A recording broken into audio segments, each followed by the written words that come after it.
In the early days of the Edo period, there lived a renowned swordsman named Kenshin. Kenshin was immensely skilled in swordsmanship, but he was also arrogant and prideful. One day, Kenshin challenged the greatest swordsman in the land to a duel. On the day of the duel, he arrived boastful and confident. He ultimately lost the duel and was humiliated. In his shame, Kenshin retired to a secluded temple to meditate. He sought to overcome his pride and arrogance and become a true swordsman. One day, a wandering monk named Zenji arrived at the temple. Kenshin told Zenji of his desire to become a true swordsman.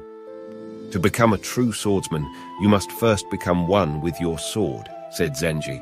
You must learn to see the world through the eyes of your sword. Kenshin began to meditate.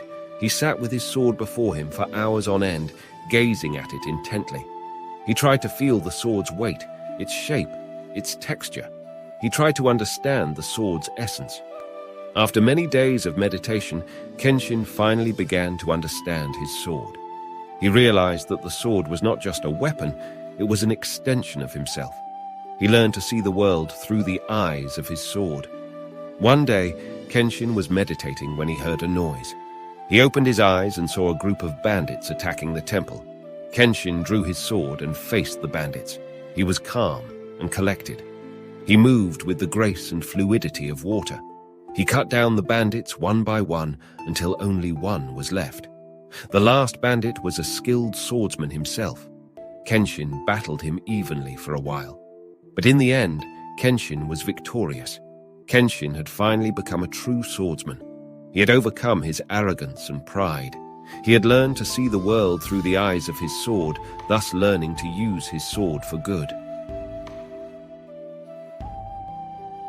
When confronted with a challenge that impedes your full commitment or concentration, consider engaging in meditation. During this practice, focus on experiencing the emotions associated with the issue. Through meditation, you manipulate both the subconscious and conscious aspects of your surroundings, inducing a molecular transformation. Harness the power of meditation to mold the very molecules and essence of life to your desires. Persist in this practice, even in the face of initial setbacks. Dedicate 30 minutes daily to master the art of meditation. Concentrate intently on the emotions, and success shall inevitably follow.